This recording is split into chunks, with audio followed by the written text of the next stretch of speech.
Hello बच्चों।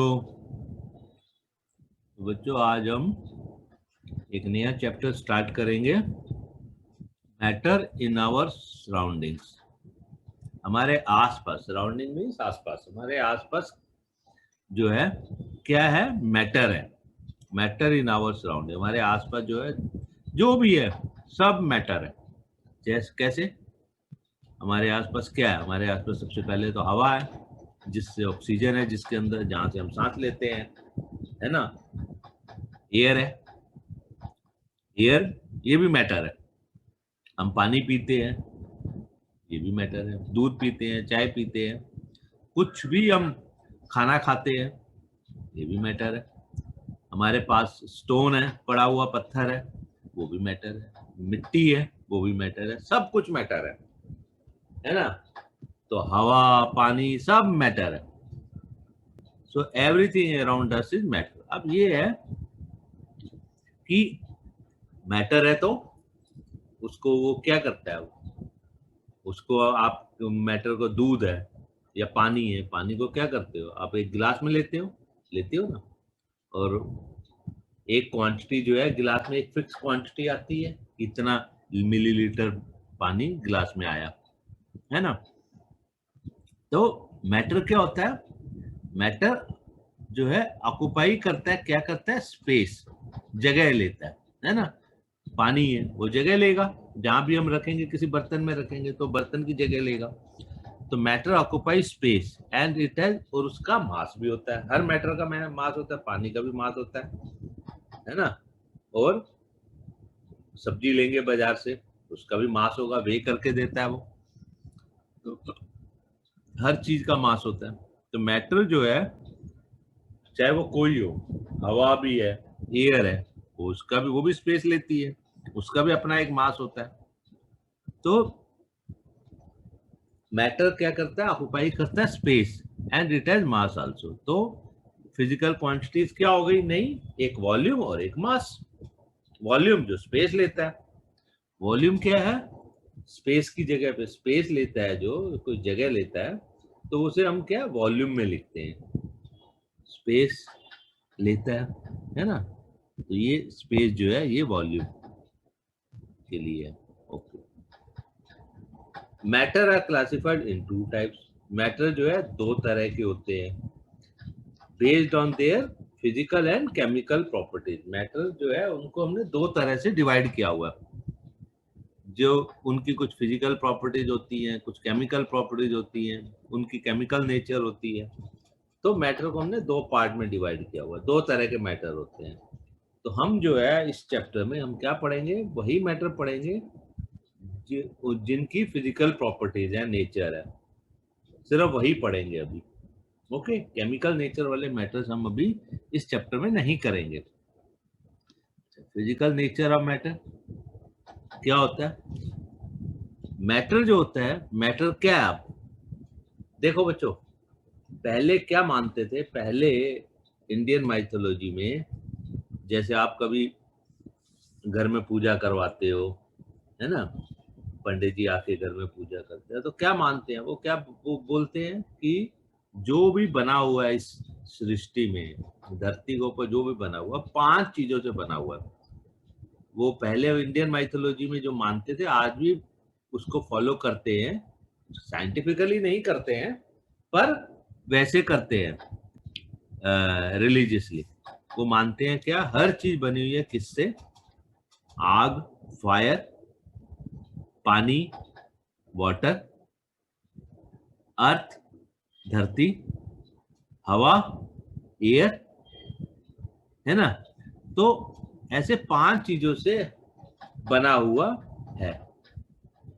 तो पर हम जो है, हम मानते हैं कि मैटर जो है बस पार्टिकल का बना हुआ, किसी पार्टिकल का बना हुआ, और साइज अब, और ये पार्टिकल जो होता है, इनका साइज जो होता है बहुत बहुत छोटा होता है। मतलब अगर आपको मैं स्टोन दे दूं, उसको मैं कहूँ तोड़ो, तो तोड़ते जाओगे, छोटे छोटे छोटे छोटे पीस निकलते जाएंगे, है ना।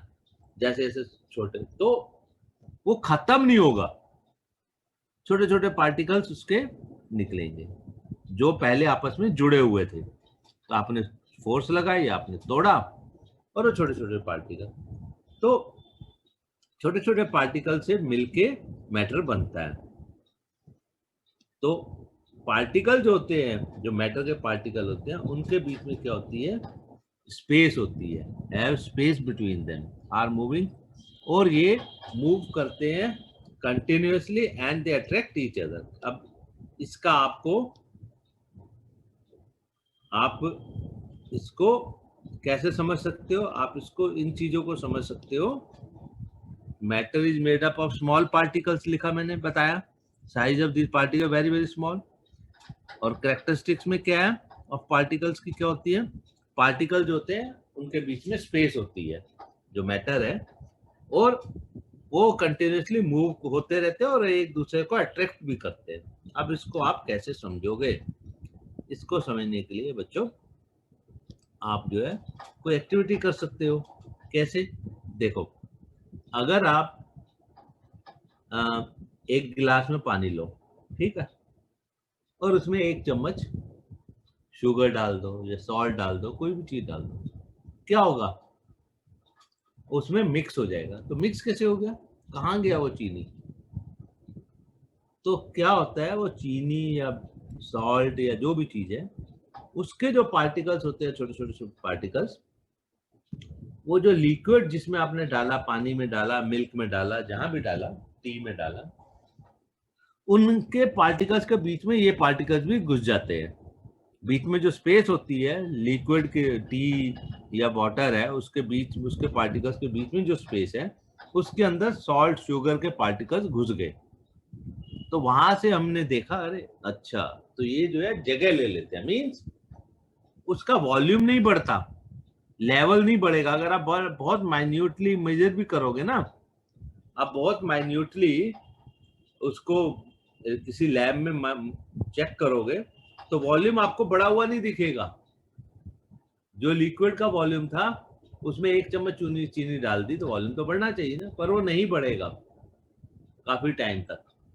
क्यों नहीं बढ़ेगा, क्योंकि वो पार्टिकल जो है उसके अंदर घुस गए, लिक्विड के अंदर, लिक्विड के पार्टिकल्स के बीच में जो जगह थी, उनमें उन्होंने अपनी जगह ले ली। तो उन्होंने एडिशनल एक्स्ट्रा जगह तो ली ही नहीं, बीच में जगह मिली, उसमें घुस गए। अब जैसे दो बच्चे हैं बैठे हुए हैं और बीच में उनके खाली जगह है ना, किसी सीट पे दो बच्चे हैं बैठे हुए हैं, यहाँ बैठे हैं, दो बच्चे बैठे हैं और बीच में उनकी जगह खाली है, दो बच्चे हैं और बीच में एक जगह खाली है। तो यहाँ पे तीसरा बच्चा एंटर कर गया, तो क्या होगा, ये जो थर्ड बच्चा इसमें घुसा, उसने जगह तो नहीं ली ना, बीच में जगह थी, बैठ गया।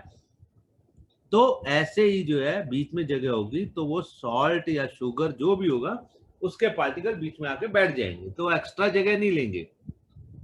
तो इसलिए वो एक्स्ट्रा वॉल्यूम नहीं बढ़ेगा एक चम्मच चीनी या नमक डालने से। आप कभी देखना, आप इसको ऐसे कर सकते हो, आप पूरा एक गिलास बिल्कुल ऊपर ब्रिम तक, ऊपर तक गिलास को पानी से भर लो, ठीक है, और उसमें आप धीरे धीरे एक चम्मच जो है, एकदम से मत डालो क्योंकि पानी उछलता है, धीरे धीरे आप उसमें डालो। अब देखोगे पानी गिरेगा नहीं, वो जो है अंदर अपने आप जगह ले लेगा। तो ये है। अच्छा, अब वो कहता है, अब क्या है कि पार्टिकल जो है मूव करते हैं कंटिन्यूअसली। अब कैसे मूव करते हैं कंटिन्यूअसली, कैसे होता है, आप माना एक गिलास में आपने क्लियर वाटर ले लिया, कांच के गिलास में आपने ले लिया, उसमें हमने दो ड्रॉप जो है कोई कलर डाल दिया, दो ड्रॉप आपने जस्ट एक कलर जो है, दो बूंदे कलर की, किसी भी कलर की आपने डाल दी, कलर्ड कोई भी चीज हो जो पानी में आराम से घुल जाए, मिक्स हो जाए आपने, और कुछ नहीं समझ आता तो पोटाशियम परमैंगनेट डाल दिया, KMnO4 एक लाल दवाई करके आती है मार्केट में, उसके क्रिस्टल आते हैं, है ना, उसको डाल दिए, तो केमिस्ट शॉप पे मिलती है, उसको सफाई सुफाई करने के लिए इस्तेमाल करते हैं। क्या मैंने बताया, KMnO4, ये क्या होता है, इसको कहते हैं पोटाशियम परमैंगनेट। Potassium permanganate. ये क्या होता है?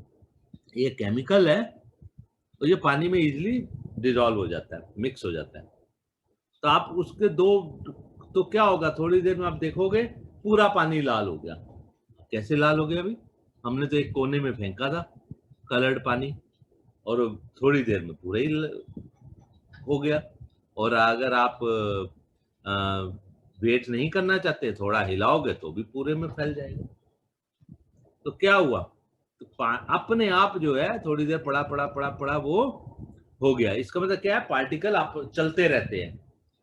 तो पार्टिकल जो लाल था वो चला, उसने जो जो जगह लाल नहीं थी उसको कर दिया लाल, या कलर कर दिया, है ना। तो इस तरह से समझे मेरी बात? देखो मैं आपको ऐसे समझाता हूँ। ये मान लिया आपका ये कोई गिलास है, इसमें आपने पानी भर दिया, ठीक है। अब आपने इसमें एक कोई ब्लू कलर का कुछ दो बूंद, दो ड्रॉप जो है आपने गिरा दी। तो ये कलर क्या है? Colour white. ये वाटर क्या है? ये ट्रांसपेरेंट है, पानी है, कलरलेस है ना। तो ये जो है ये वाटर क्या है? हम कह सकते हैं वाटर का क्या होता है colour? Water is colourless. Water colourless होता है, उसका कोई कलर नहीं होता, ठीक है। तो थोड़ी देर में आप देखोगे ये जो नीला ब्लू कलर का पानी है, पार्टिकल है जो हमने ड्रॉप किया था, ये इसके पास वाले को ब्लू कर देगा। फिर ये इसके पास वाले को अपने आप करता जाएगा, नीचे भी करता जाएगा, ऊपर भी करता है, सब तरफ करता जाएगा। इसका मतलब क्या हुआ? यहाँ जो पार्टिकल था पहले वो ब्लू हुआ, फिर वो चला, चल के उसने अगले पार्टिकल को कर दिया, वो चला, वो अगले। तो इसका मतलब पार्टिकल जो है कंटिन्यूअसली अपने आप मूव करते रहते हैं, ठीक है। पर लिक्विड के पार्टिकल और गैस के पार्टिकल मूव करते हैं, सॉलिड में नहीं करते, वो हम आगे पढ़ेंगे वो सब चीजें। तो पार्टिकल जो है मूव भी कर सकते हैं और अट्रैक्ट भी करते हैं एक दूसरे को। अट्रैक्ट कैसे करते हैं? कि एक पार्टिकल है वो दूसरे पार्टिकल, जैसे स्टोन है, स्टोन में खूब सारे पार्टिकल से बना हुआ है। तो स्टोन को अगर हमें अलग करना हो, स्टोन को पार्टिकल अलग करना, तो हमको तोड़ना पड़ेगा, फोर्स लगानी पड़ेगी। इसका मतलब उनके बीच में अट्रैक्शन है ना। सो ये तो हो गया बच्चों पार्टिकल्स के बारे में, उनका क्या कैरेक्टरिस्टिक्स है। अब आता है स्टेट्स ऑफ मैटर। आपकी बुक में और कुछ एक्टिविटीज है, आप पढ़ लेना, वो सब यही समझाने के लिए। अब आता है states of matter. States of matter, states of matter क्या होता है बच्चों? मैटर की क्या क्या स्टेट होती है, मैटर की क्या क्या स्टेट होती है। तो मैटर जो है, देखो आपके आसपास जो मैंने बोला सब कुछ मैटर है, सब कुछ मैटर है मीन्स आपके पास जो भी चीज है सब, हवा पानी बिजली सब मैटर है। तो हवा, हवा क्या स्टेट होती है? एयर, एयर क्या होती है? वो गैस स्टेट होती है। वाटर, ये क्या होती है? लिक्विड स्टेट होती है। सॉलिड, जो अब खाते हैं, कोई फ्रूट है, कोई मिट्टी है, स्टोन है, पर सब क्या है? सॉलिड है। तो तीन चीजें होती है, आपने देखा ना, तीन तरह की चीजें होती है, या सॉलिड होती है, या लिक्विड की तरह होती है, या एयर जो गैस की तरह होती है। तो तीन स्टेट जो है मोटा मोटा जो हमको हमारे आसपास दिखाई देती है। तो हम अभी जो है क्या समझेंगे कि हमारे आसपास तीन तरह की चीजें होती हैं, तीन तरह की स्टेट्स होती है मैटर की। जो तीन होती है, सॉलिड लिक्विड एंड गैस। अब ये सॉलिड लिक्विड और गैस स्टेट जो है किस पे डिपेंड करती है?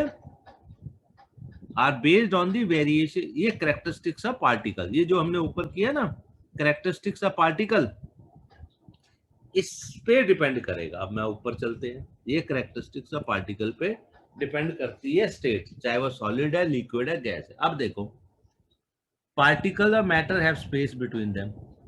अब कौन से में सबसे ज्यादा स्पेस होगी और किस में कम होगी? सॉलिड में। सॉलिड कोई चीज है, स्टोन है, उसके अंदर स्पेस जो है बहुत कम होती है, बहुत कम होती है। लिक्विड में थोड़ी सी ज्यादा स्पेस होती है, गैस में तो बहुत ही स्पेस होती है ना। ऐसे ही जो है और क्या करेक्टरिस्टिक्स है, तो ये करेक्टरिस्टिक्स अलग अलग होती हैं अलग अलग मैटर में, तो उस बेसिस पे हमने सॉलिड, लिक्विड एंड गैस बनाया है। तो अब और क्या करेक्टरिस्टिक्स है बच्चों? एक तो होगी स्पेस की, दूसरी क्या, आर मूविंग कंटिन्यूसली। अब देखो सॉलिड पार्टिकल जो है मूव कम करते हैं क्योंकि सॉलिड है, तभी तो सॉलिड है।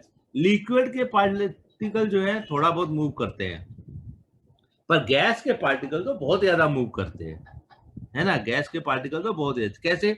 आपके घर में किचन में खाना बन रहा है और आप जो है अपने दूसरे रूम में बैठे हो, आपको स्मेल वहां तक आ जाती है, आती है ना, कि क्या बन रहा है, खाना बन रहा है। कैसे आ जाती है? क्योंकि गैस के पार्टिकल मूव करके वहां तक आ गए। अब दूध है, दूध बॉयल हो रहा है, तो आपको वो स्मेल नहीं आएगी। बॉयल दूध गर्म हो रहा है, चाय बन रही है, आपको उसकी स्मेल नहीं आएगी रूम तक, पर खाने की आ जाएगी। तो खाने के पार्टिकल जो है, वो जो खाने की जो स्मेल है वो एयर में मिक्स हो जाती है और वो आ जाती है। तो और दे अट्रैक्ट, तीसरा क्या है, अट्रैक्ट ईच अदर। अब सॉलिड पार्टिकल को तोड़ने में हमको जोर लगाना पड़ता है, लिक्विड को नहीं लगाना पड़ता, वो तो हम आसानी से उसको कर सकते हैं। और गैस तो फ्री है, गैस पार्टिकल तो अपने आप, अगर हम गैस पार्टिकल को, लिक्विड को तो देखो, लिक्विड पार्टिकल में फिर भी आपस में अट्रैक्शन होती है। कैसे? लिक्विड पार्टिकल अगर पानी है, पानी को आप एक गिलास में रखो तो पड़ा रहेगा, है ना, चारों तरफ से। ऊपर से पानी का गिलास कवर नहीं भी किया हुआ तो भी पानी जो है उसमें, या मिल्क है या चाय है, पड़ी रहेगी। पर अगर गैस है, गैस को आप रखो गिलास के अंदर और ऊपर से कवर मत करो, तो सारी गैस क्या हो जाएगी? उड़ जाएगी हवा में। गैस को तो हमको चारों तरफ से कवर करना पड़ेगा, है ना, तभी गैस अंदर उस कंटेनर के अंदर रहेगी। ठीक है। तो गैस पार्टिकल जो होते हैं वो तो बिल्कुल एक दूसरे को नहीं अट्रैक्ट करते, लिक्विड पार्टिकल तो फिर भी अट्रैक्ट करते हैं, इसलिए वो अट्रैक्शन होती है जिसके कारण गिलास के अंदर हम पानी रखते हैं, लिक्विड रखते हैं तो पड़ा रहता है, ऊपर से कवर नहीं करते तो भी ऐसा नहीं है पार्टिकल उड़ के चले गए, पर गैस के पार्टिकल तो निकल जाएंगे सारे, क्योंकि उनमें कोई अट्रैक्शन नहीं होती, वो फ्री होते हैं। तो गैस पार्टिकल, अगर गैस रखनी है तो हमको उसको, कंटेनर को सब तरफ से टाइट करना पड़ेगा, हम उसको लूज नहीं छोड़ सकते उसका कहीं से भी। तो इस बेसिस पे, करेक्टरिस्टिक्स के बेसिस पे, तो आपको कोई पूछे states of matter, solid, liquid और गैस जो स्टेट्स है किस पर बेस्ड है, तो वो बेस्ड है on the characteristics of the particle. और करेक्टरिस्टिक्स ऑफ पार्टिकल क्या है? ये जो ऊपर बताया, the particles of matter have space between them, are moving continuously and they attract each other. ये तीन करेक्टरिस्टिक्स पर बेस्ड है solid, liquid and gas. Okay. अब बच्चों हम पढ़ते हैं पहले सॉलिड्स। सॉलिड्स क्या होते हैं, सॉलिड्स की करेक्टरिस्टिक क्या है, सॉलिड के बारे में पढ़ते हैं। Solid have a definite shape, solid की एक शेप होती है। कैसे?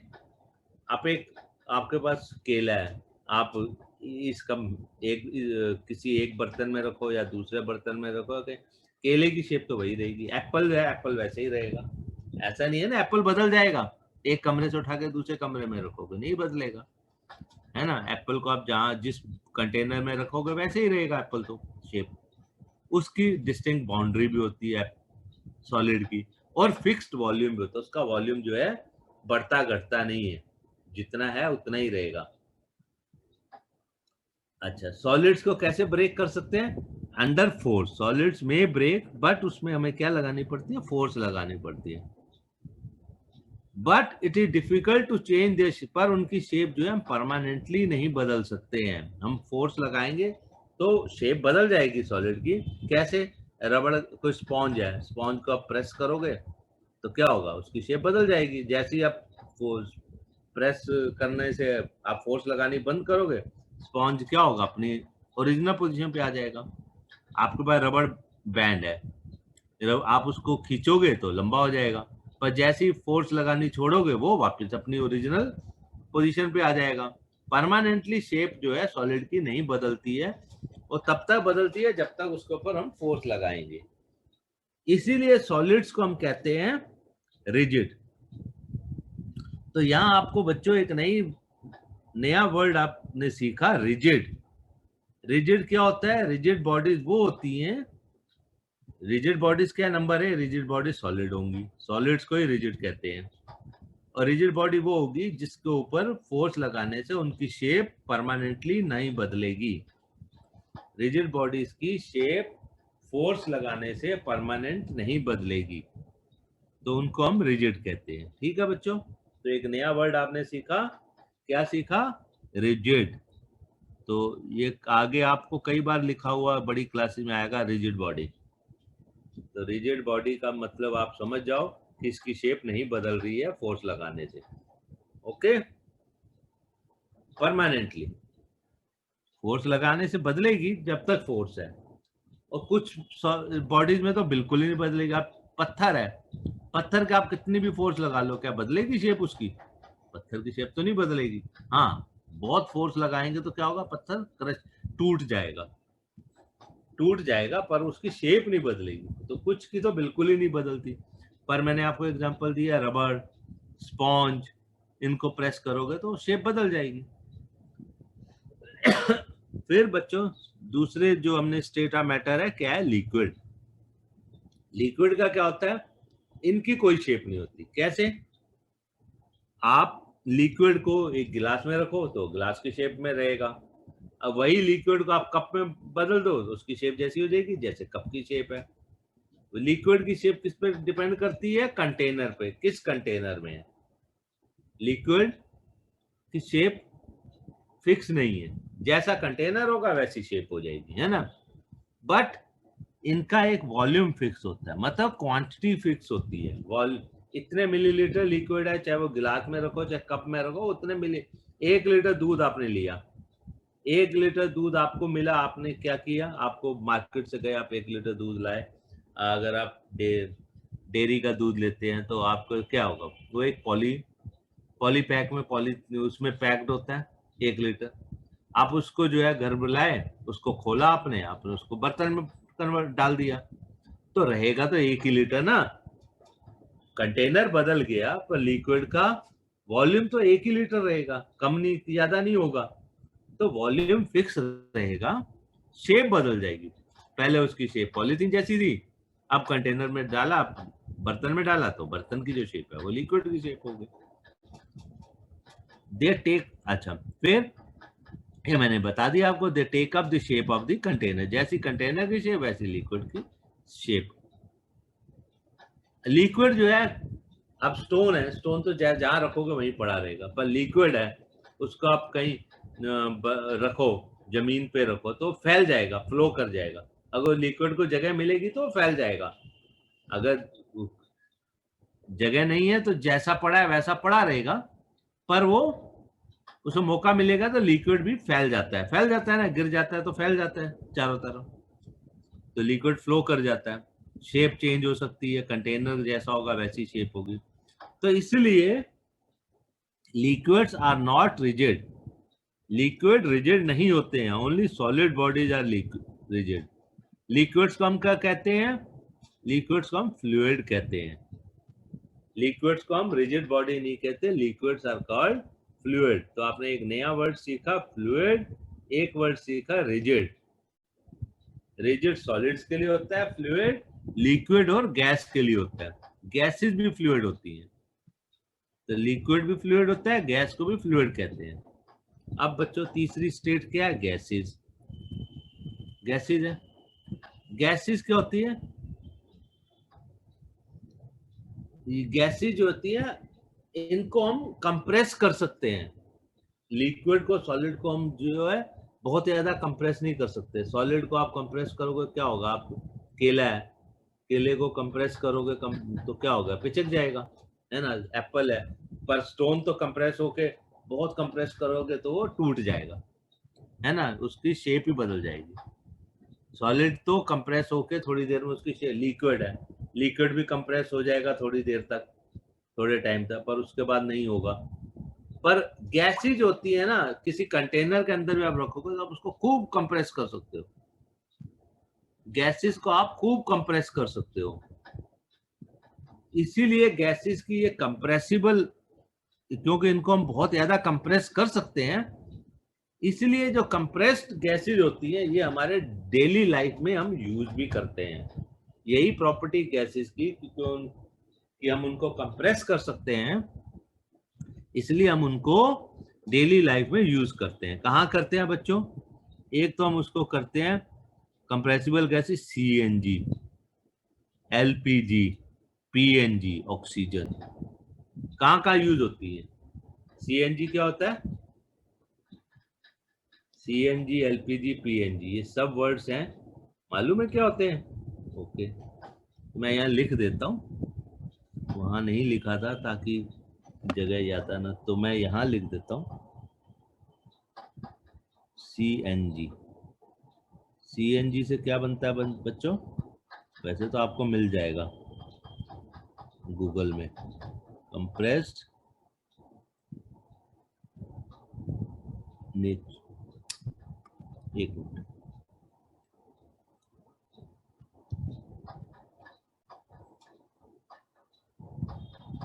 सीएनजी, ये क्या बनता है?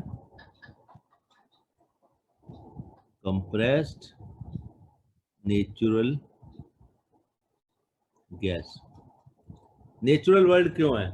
कि ये गैस जो है नेचर ने हमको दी है, इसलिए नेचुरल है। नेचर ने दी है मीन गैस कहाँ मिलती है मालूम है?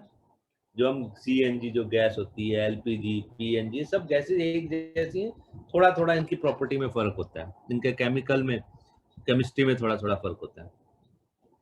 ये सब गैसेज हमको जमीन के नीचे से मिलती हैं, इसलिए नेचर ने दी है, हम देती है, हम नेचर देती है, इसलिए हम इनको नेचुरल गैस कह देते हैं, compressed natural gas.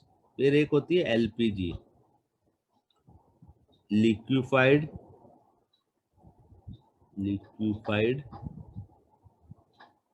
Petroleum gas, liquefied petroleum gas, ये एलपीजी से बनता है। मतलब लिक्विफाइड होती है। ये एलपीजी होती है जो हमारे घर में जो सिलेंडर होता है, लाल रंग का सिलेंडर होता है ना, खाना बनाने के लिए हम यूज करते हैं, सिलेंडर के अंदर क्या होती है? लिक्विफाइड पेट्रोलियम गैस, लिक्विड में होती है। वो गैस हम इतनी कंप्रेस कर देते हैं कि वो पानी बन जाती है, और जैसी वो बाहर निकलती है पानी से, फिर वापस एयर, जैसे उसके ऊपर से प्रेशर हटता है फिर वो एयर बन जाती है, गैस बन जाती है। तो लिक्विफाइड पेट्रोलियम गैस ये भी हम घरों में यूज करते हैं। अच्छा, सीएनजी हम कहाँ यूज करते हैं? सीएनजी हम किसमें यूज करते हैं? इन व्हीकल्स, गाड़ियों में यूज करते हैं ना। गाड़ियों में जो ट्रक, बस, आजकल कार, ये सब चलते हैं तो गैस से भी चलते हैं। पहले तो डीजल और पेट्रोल से चलते थे, अब जो है किससे चलते हैं? ये इन व्हीकल्स में भी यूज होते हैं, व्हीकल्स में सीएनजी यूज होती है। देखा होगा आपने, हरे रंग के जो भी गाड़ी होती है वो सीएनजी वाली होती है। ऑटो जितने आजकल ग्रीन कलर से पेंटेड होते हैं, इसका क्या मतलब है? वो ग्रीन कलर में सीएनजी, तो सब में सीएनजी होती है। ओके, फिर एक होता है पीएनजी। ये पीएनजी कहाँ यूज होती है बच्चों?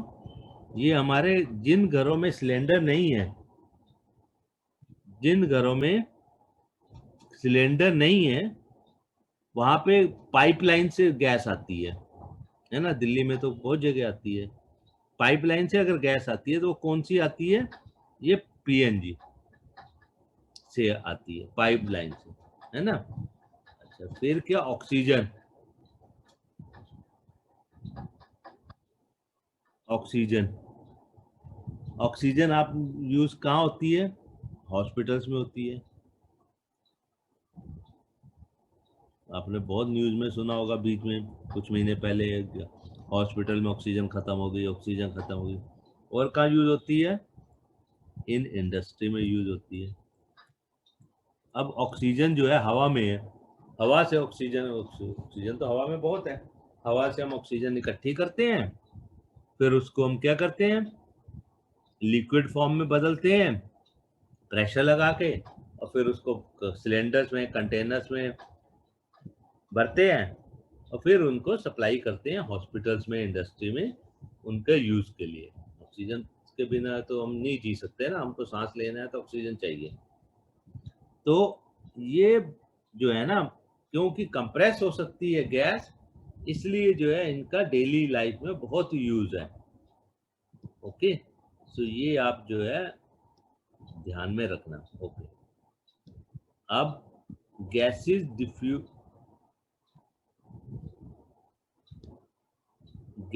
डिफ्यूज वेरी फास्ट इनटू, एक गैस जो है दूसरे गैस में बहुत जल्दी से डिफ्यूज हो जाती है due to high speed, and उनके बीच में, उसके पार्टिकल्स के बीच में बहुत जगह होती है, तो एक गैस दूसरे के अंदर घुसना उसको डिफ्यूज कहते हैं। कैसे? इसका एग्जांपल क्या होगा? आप परफ्यूम लगाते हो, अगर आपने परफ्यूम लगाया तो पूरे रूम में परफ्यूम की स्मेल आ जाती है। क्या होता है कि हाँ, वैसे तो रूम में एयर है, एयर में तो ऑक्सीजन है, वैसे तो उसमें स्मेल नहीं होती परफ्यूम पर जैसे ही परफ्यूम आप करोगे तो पूरे घर में स्मेल आ जाएगी, आएगी ना, उस रूम में आ जाएगी। तो क्या हुआ, एयर के अंदर वो परफ्यूम की जो गैस थी वो पूरे एयर में मिक्स हो गई, डिफ्यूज हो गई, तो पूरे घर में वो स्मेल, वो रूम में स्मेल आ जाएगी। तो इसे डिफ्यूजन कहते हैं। एक गैस दूसरे गैस में जो मिक्स होती है तो वो डिफ्यूजन, उसको डिफ्यूज कहते हैं, मिक्सिंग। जैसे एक पानी दूसरे में आप मिक्स करते हो, ऐसे एक गैस दूसरे गैस में मिक्स हो, तो गैस की मिक्सिंग को डिफ्यूजन कहते हैं। तो ये डिफ्यूज वर्ड का मतलब है एक से ज्यादा गैस जब मिलती हैं तो उसे कहते हैं डिफ्यूज। अच्छा, गैस पार्टिकल क्या है? ये तो मूव करते रहते हैं, मूव करते रहते हैं गैस पार्टिकल, तो क्योंकि फ्री है, वो उनका आपस में एक पार्टिकल का दूसरे पार्टिकल से कोई अट्रैक्शन नहीं है, फ्री है। तो गैस पार्टिकल क्या होते हैं? जब ये कोई कंटेनर है, ये ऊपर से बंद किया हुआ है, इसके अंदर गैस है, इसके अंदर पार्टिकल मूव कर रहे हैं, आपस में भी टकराते रहते हैं, और साइड की वॉल्स पे भी टकराते रहते हैं, दीवारों पे, जिस कंटेनर में रखा उसकी वॉल्स को भी टकराते रहते हैं, है ना। तो मैंने आपको बताया था बच्चों, क्या एक दूसरे चैप्टर में मैंने आपको बताया था, एक बार पढ़ाया था, pressure is equal to thrust upon area, बताया था। तो हम कहते हैं गैस में प्रेशर है, गैस में प्रेशर है ना, गैस में प्रेशर है, तो क्या है, वो जो ये जो पार्टिकल्स है वॉल पे जब टकराएंगे तो फोर्स होगी, कुछ फोर्स वॉल के ऊपर एक्सर्ट करेंगे। जब फोर्स लगेगी जो वॉल के ऊपर, क्योंकि गैस पार्टिकल उस पर टकरा रहे हैं, तो पर यूनिट एरिया जो फोर्स होगी उसको प्रेशर कहते हैं, और वही प्रेशर गैस का होता है। ठीक है, प्रेशर जो किसी कंटेनर में कोई गैस है, तो उसके कहीं इस कंटेनर में जो गैस है इसका प्रेशर है, इसमें इतना प्रेशर है, तो मतलब है फोर्स पर यूनिट एरिया ये है, इसकी वॉल्स के ऊपर जो प्रेशर लग रहा है वो फोर्स पर यूनिट एरिया उसका इतना है। ठीक है, तो गैस को हम ऐसे नहीं भर सकते, हमको गैस को भरना होता है कंप्रेस करके, मतलब जोर लगा के, प्रेशर लगा के हम उसको गैस को कंटेनर में भरते हैं ना, अपने आप तो नहीं जाएगी वो, तो प्रेशर लगा के ही हम उसको अंदर कंटेनर के अंदर भरते हैं। तो ये हो गया बच्चों गैस के बारे में। तो 3 स्टेट्स हो गई मैटर की, क्या है, सॉलिड, लिक्विड एंड गैस। अब अगला क्वेश्चन आता है, क्या ये मैटर की जो स्टेट्स हैं, सॉलिड, ये चेंज हो सकती है? मतलब सॉलिड है अगर तो लिक्विड बन सकता है, लिक्विड है तो गैस बन सकती है ना। देखो इसका वो तो ऐसे ही रहेगा ना, अगर कोई सॉलिड चीज है वो सीधा गैस में जनरली नहीं बनता है, पहले मतलब कुछ एग्जांपल मिलेंगे आपको ऐसे भी, सॉलिड से गैस सीधा बन गई, पर जनरली क्या होता है, सॉलिड चीज, अब आइस है, आइस आपके पास है, वो क्या होगी, मेल्ट होगी, क्या बनेगी, पहले वाटर बनेगी, पानी बनेगी, फिर आप उसको बाद में वो गैस में बदल जाएगी। तो जनरली क्या होता है, solid to liquid, liquid to gas change. तो can matter change their state, तो चेंज इन स्टेट का मतलब है क्या, चेंज देयर स्टेट मतलब इसका क्या मतलब है, इसका मतलब है solid to liquid and liquid to gas. ठीक है, मतलब solid to liquid and liquid to gas और रिवर्स। रिवर्स का मतलब है गैस से लिक्विड या लिक्विड से सॉलिड। आप पानी को फ्रिज में रखते हो, सॉलिड बन जाती है ना, आइस बन जाती है ना, तो रिवर्स भी हो सकता है। तो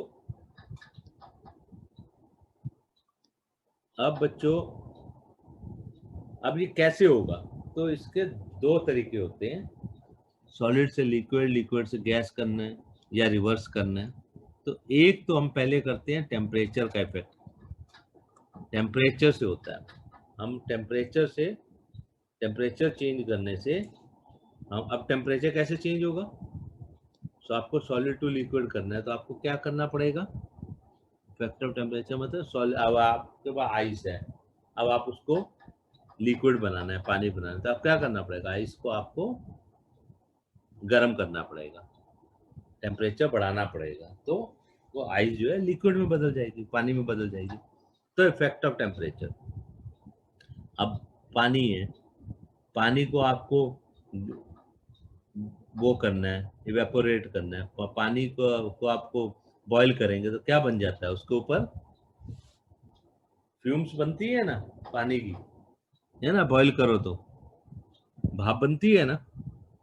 तो टेम्परेचर से एक तो स्टेट चेंज होती है, तो क्या है, अब क्यों होती है, अब हमें ये तो हमने, ठीक है, हम डेली ऑब्जर्व करते हैं, टेम्परेचर बढ़ाने से या टेम्परेचर कम करने से स्टेट बदलती है ना। टेम्परेचर कम करने से मतलब पानी को हम टेम्परेचर कम करेंगे पानी का, तो वो आइस बन जाएगी, तो उल्टा हो जाएगा, या रिवर्स बढ़ाएंगे तो आइस से पानी बन जाएगा। तो होता क्या है, टेम्परेचर चेंज करने से होता क्या है, हमें ये सीखना है। ऑब्जर्व तो हम करते हैं। तो बच्चों, जब टेम्परेचर बढ़ता है, टेम्परेचर बढ़ने से क्या होगा, टेम्परेचर बढ़ने से किसी भी मैटर का, चाहे सॉलिड हो चाहे लिक्विड हो, टेम्परेचर बढ़ने से क्या होगा बच्चों, टेम्परेचर बढ़ने से आपको, अच्छा मैं यहाँ पे दो चीज बताता हूँ, आपको एक चीज और बताता हूँ। टेम्परेचर क्या है, टेम्परेचर बढ़ाया हमने, क्या दिया, हमने हीट दी। हीट, टेम्परेचर क्यों बढ़ेगा,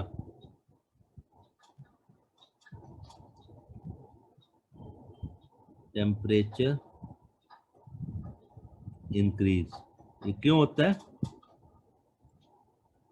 ड्यू टू हीट। हमने हीट दी, हमने गर्म किया, टेम्परेचर बढ़ गया। तो इसका मतलब क्या हुआ कि हीट एनर्जी थी, हीट मतलब क्या है, हीट एनर्जी।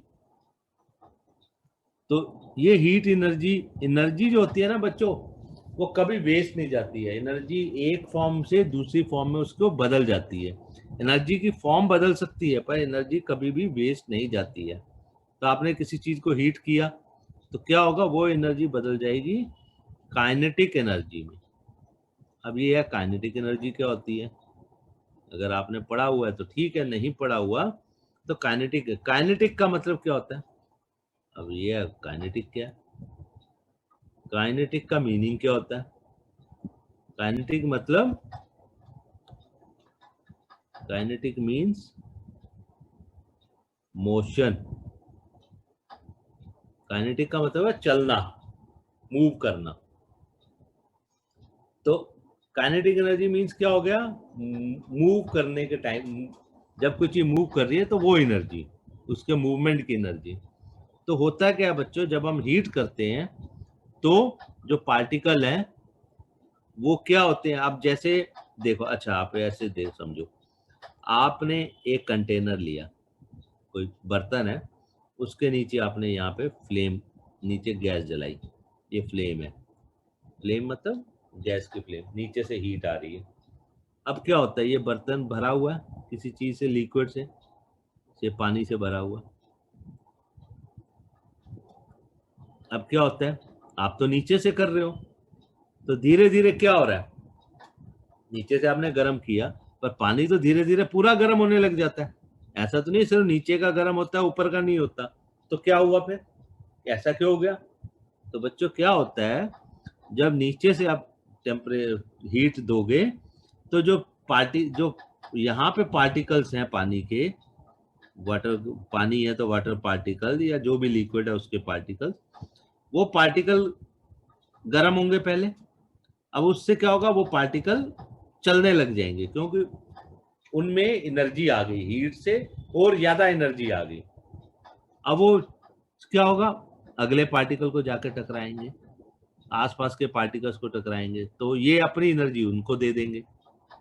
ऐसी जो है एनर्जी ट्रांसमिट होती जाएगी, और सारे पार्टिकल जो है क्या होने लग जाएंगे, चलने लग जाएंगे, और आपका पानी नीचे से लेके ऊपर तक गर्म हो जाएगा। और ऐसा नहीं होता नीचे ज्यादा गर्म ऊपर कम गर्म, ऐसा नहीं, थोड़ी देर में पूरे पानी का टेम्परेचर एक जैसा हो जाएगा, है ना, थोड़ी देर में पूरा एक जैसा टेम्परेचर हो जाता है ना। सो क्या हुआ, जैसी हमने हीट दी, उनमें पार्टिकल्स में मोशन आ गई, मोशन आ गई मीन्स एनर्जी आ गई। तो वो जो मोशन के कारण जो एनर्जी आई, जो मोशन, वो उसको कहते हैं हम काइनेटिक एनर्जी। तो काइनेटिक एनर्जी पार्टिकल्स की बढ़ जाएगी। जब वो काइनेटिक एनर्जी बढ़ी तो पार्टिकल जो है वाइब्रेट करने लग गए, है ना, ये पार्टिकल वाइब्रेट करेगा, दूसरे पार्टिकल को टकराएगा। तो जब ये वाइब्रेशन बहुत तेजी से होने लग जाए, बहुत जोर से, मतलब टेम्परेचर बढ़ता जाएगा, वाइब्रेशन और ज्यादा होती जाएगी उनके बीच में, हमें दिखाई नहीं देती है, पर वो होने लग जाती है उनके बीच में वाइब्रेशन, पार्टिकल्स की वाइब्रेशन शुरू हो जाती है। तो क्या होता है, एक स्टेज ऐसी आएगी कि वो वाइब्रेशन इतनी हो जाएगी, इतनी तेजी से हो जाएगी, अगर हम सॉलिड लें, चलो पहले अब एक एग्जांपल सॉलिड का लेते हैं। सॉलिड लें मतलब आइस ली, आइस को हमने नीचे से हीट करना शुरू किया, थोड़े थोड़े आइस के पार्टिकल जो है वाइब्रेट होने लग गए। अब एक स्टेज ऐसी आ जाएगी कि सारे पार्टिकल जो उसके वाइब्रेट करने लग जाएंगे, और वो वाइब्रेशन जैसे जैसे टेम्परेचर बढ़ेगा, जैसे जैसे हीट मिलेगी उसको, हीट मिलने से उसकी वाइब्रेशन और तेज होती जाएगी। और एक स्टेज ऐसी आ जाएगी कि जो आइस के पार्टिकल्स थे, जो कि पहले एक दूसरे को पकड़ के रखे हुए थे, अट्रैक्शन थी उनके बीच में, थी ना, आइस के पार्टिकल्स तो आइस के क्यूब है, वो जैसा है वैसा पड़ा रहेगा, ऐसा तो नहीं है वो टूट के अलग हो जाता है, जब तक मेल्ट नहीं होता वो आइस का क्यूब वैसे ही रहता है। तो वो पहले तो आपस में जुड़े हुए थे, उनके बीच में फोर्स ऑफ अट्रैक्शन थी। अब उनके बीच में क्या हो गया, जैसे काइनेटिक एनर्जी बढ़ती गई, वाइब्रेट करते गए, तो वो इतने ज्यादा वाइब्रेट करने लग गए कि उनके बीच की वो अट्रैक्शन जो है खत्म, उसके बराबर हो गया, मतलब उन्होंने ओवरकम कर लिया अट्रैक्शन को, और वो क्या हो जाएगा, उसकी स्टेट बदल जाएगी। जैसे ही वो अट्रैक्शन खत्म हो जाएगा, या उस अट्रैक्शन को वो ओवरकम कर लेगा, काइनेटिक एनर्जी खत्म तो नहीं होता, क्या ओवरकम वर्ड आता है यहाँ पे, ओवरकम कर लिया। आप जैसे दो बच्चों ने आपस में हाथ पकड़ा हुआ है, ठीक है, अब एक बच्चा जो है जोर लगा के उनका हाथ छुड़वा सकता है ना, उनके जो अट्रैक्शन है, जितना जोर लगाएगा फिर नेचुरली वो उन दोनों का हाथ छुड़ सकता है, छुड़वा सकता है ज्यादा जोर लगाने से। तो ये जो फोर्स ऑफ अट्रैक्शन है उसको ओवरकम कर जाएगा कौन, वाइब्रेशन या काइनेटिक एनर्जी। तो क्या होगा, सारे पार्टिकल फ्री हो जाएंगे, अट्रैक्शन खत्म हो जाएगी, और उसकी स्टेट जो है सॉलिड से लिक्विड हो जाएगी, या लिक्विड से गैस हो जाएगी। तो बच्चों जब सॉलिड से लिक्विड हो जाती है स्टेट, या लिक्विड टू गैस हो जाती है, तो उस वक्त क्या होता है, फोर्स ऑफ अट्रैक्शन जो है वो ओवरकम कर लेता है कौन, काइनेटिक एनर्जी पार्टिकल्स की, जिसके कारण वाइब्रेशन होती है। तो क्या होगा, सॉलिड जब मेल्ट करेगा लिक्विड में तो उसको कहते हैं, जिस टेम्परेचर पे वो मेल्ट होना शुरू हो जाता है, वो मेल्ट हो जाता है, उसको कहते हैं मेल्टिंग पॉइंट। ठीक है। और जिस स्टेज पे लिक्विड गैस बनने लग जाता है, उस लिक्विड से उसकी स्टेट बदलने लगती है, उसको कहते हैं बॉइलिंग पॉइंट। तो एक melting point solid to liquid में होता है, boiling point liquid to gas में होता है। तो मेल्टिंग पॉइंट क्या होता है बच्चों? अगर आपको डेफिनेशन आए तो ये लिखना, मेल्टिंग पॉइंट की definition, the minimum temperature at which the solid melts to liquid at the atmospheric pressure is called its melting point. Atmospheric pressure means atmosphere का pressure। ये हम जो है ना आगे और करेंगे। एक तो हम अभी इफेक्ट ऑफ टेम्परेचर कर रहे हैं, फिर हम करेंगे इफेक्ट ऑफ प्रेशर। प्रेशर से भी स्टेट चेंज हो जाती है। इसलिए वो मेल्टिंग पॉइंट के लिए एट द एटमॉस्फेरिक प्रेशर। ठीक है। तो एटमॉस्फेरिक प्रेशर पे जो जब जिस टेम्परेचर पे स्टेट चेंज होती है उसको कहते हैं मेल्टिंग पॉइंट। और बच्चों ये जो प्रोसेस है, प्रोसेस ऑफ मेल्टिंग और चेंज ऑफ स्टेट, मतलब प्रोसेस ऑफ मेल्टिंग या चेंज ऑफ स्टेट कहाँ से, फ्रॉम सॉलिड टू लिक्विड। तो द प्रोसेस ऑफ मेल्टिंग और change of state from solid to liquid, इसको हम फ्यूजन भी कहते हैं। तो ये एक और वर्ड इंपॉर्टेंट है, क्या? फ्यूजन। तो आपको जो जो नए वर्ड्स है ना बच्चों, इसको ध्यान में रखना, क्योंकि आ सकते हैं छोटे छोटे क्वेश्चन फ्यूजन के बारे में। रिजिड बॉडी क्या होती है ना? फ्लूइड क्या होता है? Fluid can be liquid and gas, both हो सकते हैं fluid. Solid is a rigid body. Fusion क्या होता है? तो fusion is a process during which solid changes to liquid, इसको फ्यूजन कहते हैं। ऐसे ही बच्चों लिक्विड टू गैस स्टेट, उसको मैंने आपको बताया, उसको बॉइलिंग पॉइंट कहते हैं। And the process is called vaporisation. जो फ्यूजन था वर्ड यहाँ पे लिक्विड टू गैस में, उसको कहते हैं वेपोराइजेशन। अब इंपॉर्टेंट है कि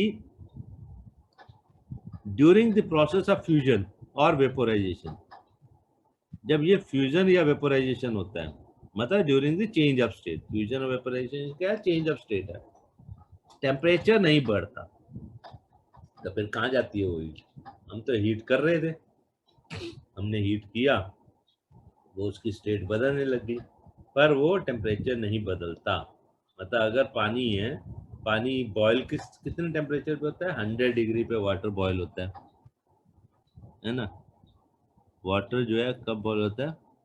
water boils at 100 degree centigrade पे होता है। और 100 डिग्री पे बॉयल होके वो वेपर, वो क्या बनने लग जाता है? इसकी स्टेट भी चेंज होने लगती है वाटर की 100 डिग्री पे। तो ड्यूरिंग चेंज ऑफ स्टेट जो है टेम्परेचर नहीं बढ़ता, तो कहाँ जाती है हीट? वो हीट यूज होती है स्टेट बदलने में। वो हीट यूज होती है कहाँ? स्टेट बदलने में। तो वो हीट को हम क्या कहते हैं? उसको हम कहते हैं लेटेंट हीट। ठीक है बच्चों, उसको कहते हैं लेटेंट हीट। तो लेटेंट हीट क्या होती है? The heat used for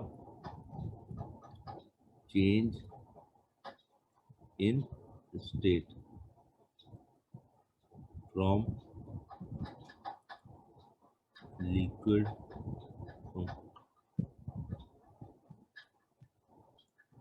from solid to liquid or liquid to gas। अब यहाँ पे बच्चों एक थोड़ा सा जो समझने वाली बात है कि अब मेरे को बताओ कि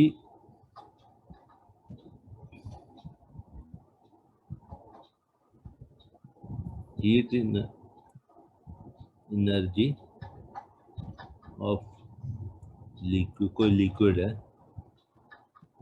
eight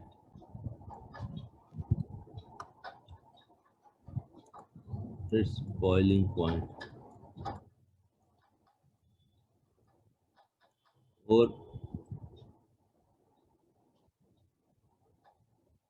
heat energy of solid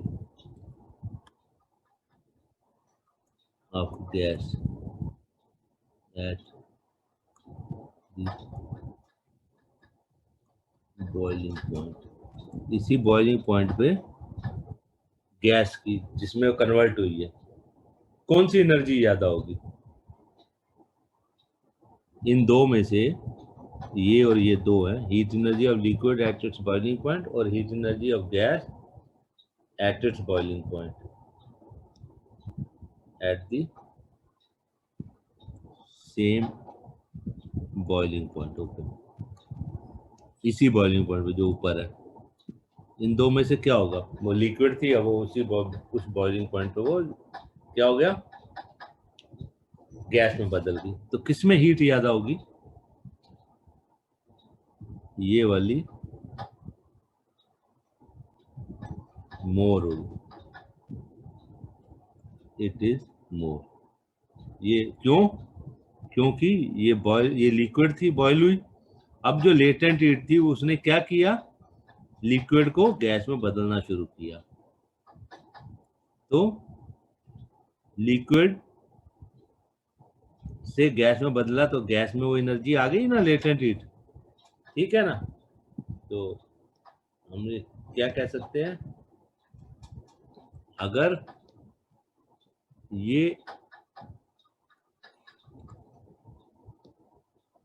ये हीट एनर्जी जो है Q1 है माना, या H1 है, H1 से ज्यादा समझ आएगा, चलो H1 लिखते हैं, H1 है, और ये वाली एनर्जी जो है ये H2 है, तो क्या होगा?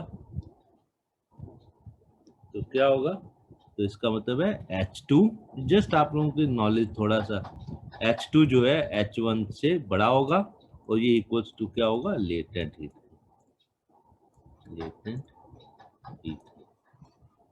है ना? दोनों का डिफरेंस क्या होगा? H2 बड़ा होगा और ये होगा लेटेंट हीट। इन दोनों का डिफरेंस क्या होगा? इक्वल्स टू लेटेंट हीट, है ना? ठीक है बच्चों, सो आगे हम करेंगे कल। तब तक आप इतना पढ़ते रहो, तो कुछ क्वेरी हो तो हमको ऐड गुरु में लिखना और आपको हम जवाब दे देंगे, आपकी क्वेरी को क्लियर कर देंगे। ठीक है? Okay, take care.